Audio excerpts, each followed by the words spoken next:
Thomas সেলভি একটি Oscar winning actor, যার Instagram, Facebook অথবা ইউটিউবে কোনো রকমের অফিসিয়াল অ্যাকাউন্ট নেই, কিন্তু তারপরেও প্রতিটা মানুষ থমাস সেলভিকে চেনে। যদি কোথাও সিগমা অ্যাটিটিউড পার্সোনালিটির কথা বলা হয়, তাহলে সেখানে থমাস সেলভির কথা হবে না এমনটা হতেই পারে না। উনি ওনার শো পিকি ব্লেন্ডারের কারণে ফেমাস হয়েছেন। এছাড়া আজ অনেক মানুষ থমাস সেলভির মতো হতে চায়, কিন্তু আপনি প্রতিটা জায়গায় থমাস সেলভি হতে পারবেন না, কারণ পিকি ব্লেন্ডার একটি স্ক্রিপ্টেড শো, যেখানে সবকিছু আগে থেকেই ডিসাইড করা আছে, আর এরপরে আমাদেরকে পারফেক্ট পার্ট দেখানো হয়। আপনি সম্পূর্ণভাবে থমাস সেলভি তো হতে পারবেন না, কিন্তু আপনি থমাস সেলভির জীবন থেকে এই 8টি হ্যাবিট অবশ্যই শিখতে পারবেন, যা আপনার রিয়েল লাইফে অনেক বেশি কাজে আসবে, যা আপনাকে ইনস্ট্যান্ট রেসপেক্ট, পাওয়ারফুল এবং কনফিডেন্ট তৈরি করতে পারে। Habit number 1, slow movement. আপনি হয়তো নোটিশ করেছেন, থমাস সেলভি কখনোই দ্রুত হাঁটে না। উনি সবসময় শান্ত থাকেন, তাতে সিচুয়েশন যত খারাপই হোক না কেন, তর্ক হোক অথবা কোনো লড়াই, সব জায়গাতেই থমাস সেলভি ওই পরিস্থিতিকে স্মার্টলি হ্যান্ডেল করে, আর সামনের মানুষদেরকে কোনো কিছু না বলেই এই সিগন্যালটা পাঠায় যে তাকে রাগানো ও কন্ট্রোল করা কঠিন, আর এটা সামনের মানুষের ব্রেনে একটি ভয় তৈরি করে। প্রথমে আপনি পিকি ব্লেন্ডারের এই ক্লিপটা দেখুন, যেখানে একটি মানুষ থমাস সেলভির মাথাতে বন্দুক রেখেছে। আর এখন আপনি একবার চিন্তা করে দেখুন, আপনি যদি এই পরিস্থিতিতে থাকতেন, তাহলে আপনি কি করতেন? আপনি প্যানিক হয়ে যেতেন, আপনি আপনার কন্ট্রোল হারিয়ে ফেলতেন। কিন্তু যদি আপনি থমাস সেলভির মতো কুল থাকতে পারেন, তাহলে আপনি এই সিচুয়েশনটাকে খুব সহজেই হ্যান্ডেল করতে পারবেন। Habit number 2, eye contact. Thomas সেলভি যখনই কারোর সঙ্গে কথা বলে, তখন সামনের মানুষটার চোখের দিকে তাকিয়ে কথা বলে। এছাড়া এই কথাটা তো আপনারা অবশ্যই শুনেছেন, মানুষের চোখ কখনো মিথ্যা কথা বলে না, আপনাকে কেবল সেটা পড়তে জানতে হবে। কিন্তু এর অর্থ এটাও নয় যে আপনি সবসময় সামনের মানুষটির চোখের দিকে তাকিয়ে থাকবেন। দেখুন, আই কন্ট্যাক্ট করাটা হলো একটি আর্ট, আর আপনাকে এটা শিখতে হবে। আপনাকে এটা বুঝতে হবে যে কখন, কোথায় আর কিভাবে তাকাতে হবে, আর আপনি এটাকে 3টি স্টেপের মাধ্যমে বুঝতে পারেন, যা আপনার রিয়েল লাইফে কাজে আসবে। প্রথমত, যদি আপনি কাউকে এটা দেখাতে চান যে আপনার ভয় লাগছে না, অথবা আপনি যদি কাউকে ভয় দেখাতে চান, তাহলে আপনি আই কন্ট্যাক্ট হোল্ড করে রাখুন।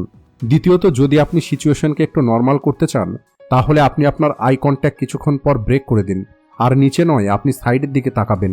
আপনার টার্গেটটা এটা হবে না যে আমি আই কন্ট্যাক্ট ব্রেক করব না, বরং আপনাকে সিচুয়েশন অনুযায়ী ডিসিশন নিতে হবে। হ্যাবিট নাম্বার 3, নন রিয়াক্টিভ। যেমনটা আপনারা এই ক্লিপে দেখতে পেলেন, থমাস সেলভি দ্রুত কোনো রিয়াক্ট করেনি। একবার কল্পনা করে দেখুন, যদি থমাস সেলভি ওই সামনের মানুষটার মতোই চিৎকার করত, তাহলে সিচুয়েশনটা কী রকমের হতো? থমাস সেলভিকে যদি কেউ ইনসাল্ট করে, অথবা ইগনোর করে, অথবা ডিসরেসপেক্ট করে, তাহলেও থমাস দ্রুত রিয়াক্ট করে না, বরং শান্ত থাকে।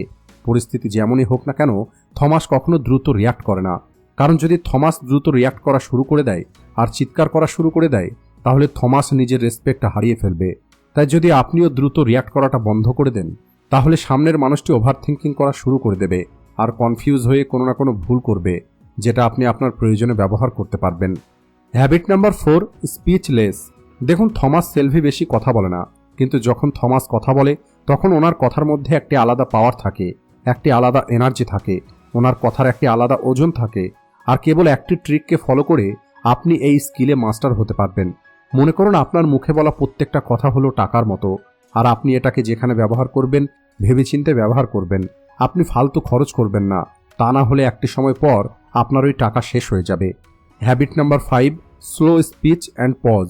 থমাস সেলভি কেবলমাত্র ধীরে ধীরে হাঁটেন না, বরং ধীরে ধীরে কথাও বলেন এবং নিজের স্পিচকে মেনটেন করেন, তাতে সিচুয়েশন যত খারাপই হোক না কেন।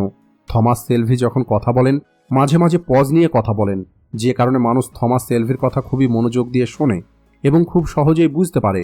উনি এতটাও পজ নেন না যে মানুষ ওনার কথা শুনে বোর ফিল করবে, আর যদি কেউ ওনার কথার মাঝে কথা বলে, তাহলে উনি হাত উঠিয়ে বলেন, এখনো আমার কথা শেষ হয়নি। আর আপনিও এই টেকনিকটাকে ব্যবহার করতে পারেন। এছাড়া যখন থমাস সেলভি কথা বলেন, ওনার গলার আওয়াজ অনেক ডিপ হয়। তাই যদি আপনার গলার আওয়াজ ডিপ না হয়, তাহলে আপনি একটি ট্রিক ফলো করতে পারেন। সেটা হলো, কথা বলার আগে একটি লম্বা নিঃশ্বাস নিন, আর এরপরে আপনি কথা বলুন, তাহলে আপনার আওয়াজ ডিপ মনে হবে। Habit number 6, body language. Thomas সেলভি যখনই কথা বলেন, তখন উনি বডি ল্যাঙ্গুয়েজকে খুব ভালোভাবে ব্যবহার করেন। আপনি একবার এই দুটো ক্লিপকে দেখুন। Hi everyone, look, so excited to be here to talk about the core vocal foundations of great communication. Hi, great to see you all. I'm so excited to take you through some of the core vocal foundations. And as we deep dive and we apply these... এখানে প্রথম ভিডিওটাতে body ল্যাঙ্গুয়েজকে ব্যবহার করা হয়নি এবং দ্বিতীয় ভিডিওটাতে body ল্যাঙ্গুয়েজকে ব্যবহার করা হয়েছে। আর এখন আপনিই বলুন, এই দুটোর মধ্যে কোন স্পিচটা আপনার বেশি ভালো লেগেছে? অবশ্যই আপনার দ্বিতীয় স্পিচটাকেই বেশি পছন্দ হয়েছে। দেখুন, যে কোনো একটি কনভারসেশনের মধ্যে বডি ল্যাঙ্গুয়েজের অনেক বড় একটি ভূমিকা থাকে। আর এই কারণেই যখন আপনি গ্রুপের মধ্যে অথবা স্লো কনভারসেশন করবেন, তখন আপনি আপনার হ্যান্ড জেস্টারকে সঠিকভাবে ব্যবহার করুন। আর আপনি আপনার বসার এবং হাঁটার স্টাইলকে ইমপ্রুভ করুন, যেমনটা থমাস সেলভি করে থাকেন। Habit number 7, value your word. এটা হলো খুবই ছোট্ট একটি হ্যাবিট, কিন্তু এই হ্যাবিটটা হলো অনেক বেশি পাওয়ারফুল। যখনই কোনো কনভারসেশন হয়, তখন থমাস সেলভি কখনোই ওনার ডিসিশনের উপরে ডাউট ফিল করেন না। উনি কখনোই বলেন না যে আমি চেষ্টা করব অথবা আমার দ্বারা সম্ভব নয়। উনি যে কথাটা বলেন সম্পূর্ণ কনফিডেন্টের সঙ্গে বলেন, যে কারণে সামনের মানুষটি ওনার কথার উপরে দ্রুত বিশ্বাস করে নেয়। Habit number 8, real power, carrot and stick. দেখুন, কেবলমাত্র আপনি ভালো হলেই আপনি রেসপেক্ট পাবেন না, বরং আপনি রেসপেক্ট তখনই পাবেন যখন আপনার কাছে পাওয়ার থাকবে। এই পাওয়ার ছাড়া মানুষ আপনাকে রেসপেক্ট করা কম করে দেবে। থমাস সেলভিকে মানুষ রেসপেক্ট এই কারণে করে কারণ ওনার কাছে পাওয়ার আছে। তাই যদি আপনিও পাওয়ার চান, তাহলে আপনাকে ক্যারেট এবং স্টিক মেথড ব্যবহার করতে হবে, যেখানে ক্যারটের অর্থ হলো রেওয়ার্ড অথবা ভ্যালু, আর স্টিকের অর্থ হলো পানিশমেন্ট অথবা অপশন। সোজাভাবে বললে, ক্যারটের অর্থ হলো আপনি সামনের মানুষটিকে বোঝান যে আপনি ভ্যালু দিতে পারেন, আর স্টিকের অর্থ হলো আপনি সামনের মানুষটাকে ছাড়াও সার্ভাইভ করতে পারবেন। আর আপনি এই পয়েন্টটাকে আপনার রিয়েল লাইফেও ব্যবহার করতে পারেন। আপনাকে কেবল ভ্যালু এবং অপশন অ্যাড করতে হবে, আর আপনি ভুল করেও ডিপেন্ডেন্সি দেখাবেন না। Bonus point, why he stay calm. Thomas সেলভি এত শান্ত কিভাবে থাকতে পারে? এর উত্তরটা হলো খুবই সহজ, কারণ উনি জানেন উনি আসলে ডেঞ্জারের মধ্যে নেই। কারণ উনি অলরেডি ব্যাকআপ প্ল্যান রেডি করে রেখেছেন, ইনফরমেশন কালেক্ট করে রেখেছেন, কন্ট্রোলটা নিয়ে রেখেছেন। আর যখন আপনি সম্পূর্ণভাবে তৈরি থাকবেন, আপনার কাছে ব্যাকআপ প্ল্যান থাকবে, তখন আপনি ন্যাচারালি শান্ত থাকতে পারবেন। তাই মনে রাখবেন, কনফিডেন্স কেবলমাত্র অ্যাক্টিংয়ের মাধ্যমেই আসবে না, বরং প্রিপারেশনের মাধ্যমে আসবে। আর এখন কথা বলবো এই ভিডিওর সবথেকে গুরুত্বপূর্ণ বিষয় নিয়ে। সেটা হলো, বেশিরভাগ মানুষ ভিডিও দেখার পরে এই টিপসগুলোকে কপি করার চেষ্টা করে, অর্থাৎ ধীরে চলার চেষ্টা করে, ডিপ ভয়েস তৈরি করার চেষ্টা করে, ফেক আই কন্ট্যাক্ট মেনটেন করে, কিন্তু কনফিডেন্স ছাড়া এই সব কিছু কোনো কাজেই আসবে না।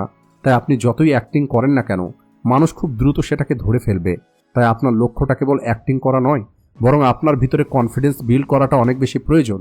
আর এখন প্রশ্ন হলো, আপনি কিভাবে নিজের মধ্যে রিয়েল কনফিডেন্স বিল্ড করবেন? এর জন্য আপনাকে 3টে কাজ করতে হবে। নাম্বার 1, স্কিল বিল্ড করুন। আপনি যে ফিল্ডে আছেন, সেই ফিল্ডে আপনি নিজেকে এত বেশি স্ট্রং তৈরি করুন যে আপনার যেন অন্য কারোর ভ্যালিডেশনের প্রয়োজন না হয়। Number 2, exposure. যত আপনি আনকমফোর্টেবল সিচুয়েশন ফেস করবেন, তত বেশি আপনার ভিতরের ফেয়ার শেষ হয়ে যাবে। নাম্বার 3, ব্যাকআপ প্ল্যান তৈরি করুন। আপনি কখনোই একটি অপশনের উপরে নির্ভর করে বেঁচে থাকবেন না, বরং আপনি অন্য মানুষদেরকে আপনার উপরে ডিপেন্ড তৈরি করুন, যাতে অন্য মানুষের আপনাকে ছাড়া কাজ না হয়। আর আপনি নিজের জন্য সবসময় একটি ব্যাকআপ প্ল্যান তৈরি করে রাখুন। সবশেষে, ভিডিও ভালো লাগলে ভিডিওটিকে লাইক ও শেয়ার করতে ভুলবেন না। Thanks for watching.